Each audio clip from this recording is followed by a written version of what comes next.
Hello everyone, आप सभी का अपने YouTube channel Gopal Sharma updates पर मैं वेलकम करता हूं। एसओएल फर्स्ट सेमेस्टर स्टूडेंट के लिए बिग अपडेट है। आप सभी के इंटरनल असेसमेंट को लेकर एसओएल ने यहां पे एक ऑफिशियल नोटिफिकेशन भी रिलीज़ किया है कि आप सभी के इंटरनल असेसमेंट कब से स्टार्ट हो रहे हैं, कब तक चलेंगे, क्या क्या गाइडलाइंस हैं, इंस्ट्रक्शंस हैं जो कि आप सभी को फॉलो करनी है। हर एक चीज़ के बारे में इस वीडियो में हम बात करने वाले हैं। तो ये नोटिफिकेशन आपको एसओएल की ऑफिशियल साइट पर देखने को मिलेगा। तो ये यहाँ पर आप देख सकते हैं एनईपी प्रोग्राम बेस्ड जो है ये नोटिफिकेशन रिलीज़ किया गया है। ऐसे जितने भी स्टूडेंट हैं जिन्होंने अभी जो भी फर्स्ट सेमेस्टर में है किसी भी यूजी कोर्स में या फिर किसी एमबीए कोर्स में फर्स्ट सेमेस्टर के, तो उन सभी के जो इंटरनल असेसमेंट है वो स्टार्ट होंगे 11 दिसंबर से लेके 25 दिसंबर तक। आप सभी के इंटरनल असेसमेंट चलेंगे फर्स्ट सेमेस्टर के एमबीए कोर्स के और यूजी कोर्स के।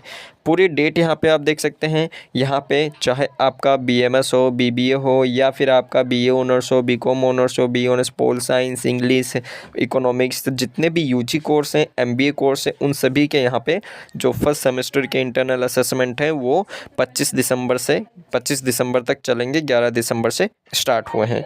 और यहाँ पे आप ये देख सकते हैं कि यहाँ पे आप सभी को जो है इंस्ट्रक्शंस आपको दिए गए हैं। ऑनलाइन एमसीक्यू बेस्ड क्वेश्चंस आप सभी के जो है रहने वाले हैं। ये यहाँ पे आप देख सकते हैं, यहाँ पे आपको इंस्ट्रक्शंस दिए गए हैं। पहले पॉइंट में ये बताया गया है कि आप सभी का जो एलएमएस पोर्टल रहने वाला है या आप सभी लोग यूजी कोर्स के और एमबीए फर्स्ट सेमेस्टर के जो स्टूडेंट हैं 11 दिसंबर से लेकर 25 दिसंबर तक आप सभी एक्सेस कर सकेंगे। और the exam will contain 35 questions for UG and 30 questions for MBA.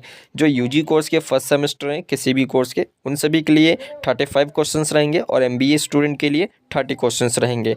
और सभी के सभी क्वेश्चंस करना जो है मैंडेटरी रहेगा। Maximum of 2 attempts will be allowed. Third point में ये कहा जा रहा है कि एमबीए कोर्स हो या फिर यूजी कोर्स हो, यहाँ पे आप सभी को जो है अपना जो इंटरनल असेसमेंट देंगे वो आपको चांस दिए जाएंगे 2 बार करने के। जैसे आपने पहली बार अपना इंटरनल असेसमेंट दिया लेकिन वो उतना अच्छा नहीं गया, और यहाँ पे आप दूसरी बार भी अपना इंटरनल असेसमेंट दे सकते हैं। लेकिन यहाँ पे आपको एक चीज़ का ध्यान रखना रहेगा कि दोनों बार अगर आप अपना इंटरनल असेसमेंट देते हैं, दोनों में से जो सबसे बेस्ट स्कोर रहेगा उसी को एसओएल जो है यहाँ पे कंसिडर करेगा। तो ये यहाँ पे आपको ध्यान रखना पड़ेगा। नेक्स्ट पॉइंट में कहा गया है स्टूडेंट विल बी अलाउ। यहाँ पे आप सभी को 45 मिनट का जो है टाइम दिया जाएगा।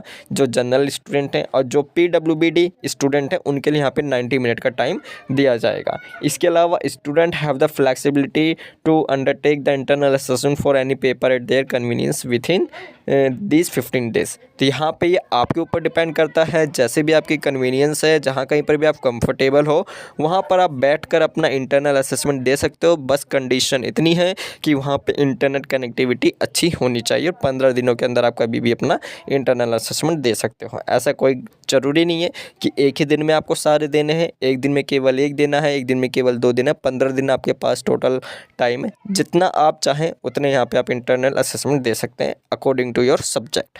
नेक्स्ट पॉइंट में कहा गया once the student has started the exam he just complete it in the allotted time, thereafter it will be considered as attempt. अब यहाँ पे जो फर्स्ट पॉइंट बताया गया है यहाँ पे ये मोस्ट इम्पॉर्टेंट है। इसका जो है कई सारे स्टूडेंट ध्यान नहीं रखते हैं, तो आप सभी को अच्छी तरह से सुन लेना है कि अगर आपने एक बार अपने स्टूडेंट डैशबोर्ड में लॉगिन किया और लॉगिन कर देने के बाद, लॉगिन छोड़ो, अगर आपने अपना इंटरनल असेसमेंट एक बार स्टार्ट किया, किसी भी सब्जेक्ट का स्टार्ट असेसमेंट के ऊपर आपने क्लिक किया और आप 1-2 क्वेश्चन अटैम्प्ट करते हैं, 10 क्वेश्चन अटैम्प्ट करते हैं, उसके बाद आपका मन करता है कि मैं अब और क्वेश्चंस नहीं अटैम्प्ट करूंगा, मैं यहीं पे से रोक दूंगा या फिर लॉग आउट कर दूंगा या फिर इसे यहीं पे लॉग आउट कर दूंगा। तो यहाँ पे आपको ये ध्यान रखना पड़ेगा कि जो अगर आपने एक बार अपना इंटरनल असेसमेंट छोड़ दिया, वो सोच रहे हैं कि आप सोच रहे हैं कि 10 क्वेश्चन अटैम्प्ट करके मैं इसे छोड़ देता हूँ, तो जो यहाँ पे आपका टाइम रहता है 45 मिनट का वो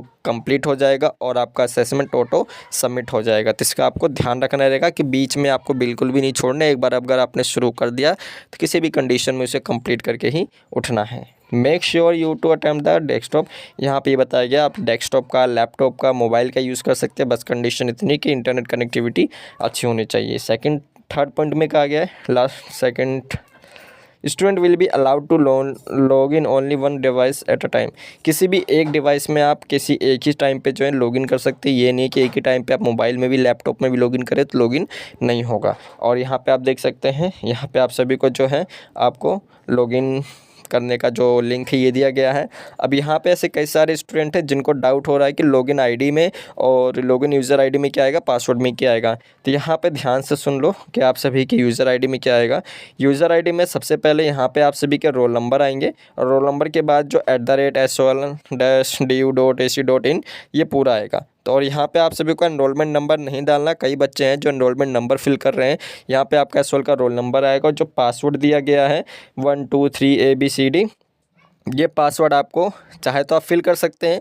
उसके बाद आपको पासवर्ड क्रिएट ही करना पड़ेगा। लेकिन यहाँ पे मैं सच कहूँ तो जो आपका लॉगिन पोर्टल रहता है सबसे पहले वहाँ पे आप फॉरगेट पासवर्ड कर लीजिए।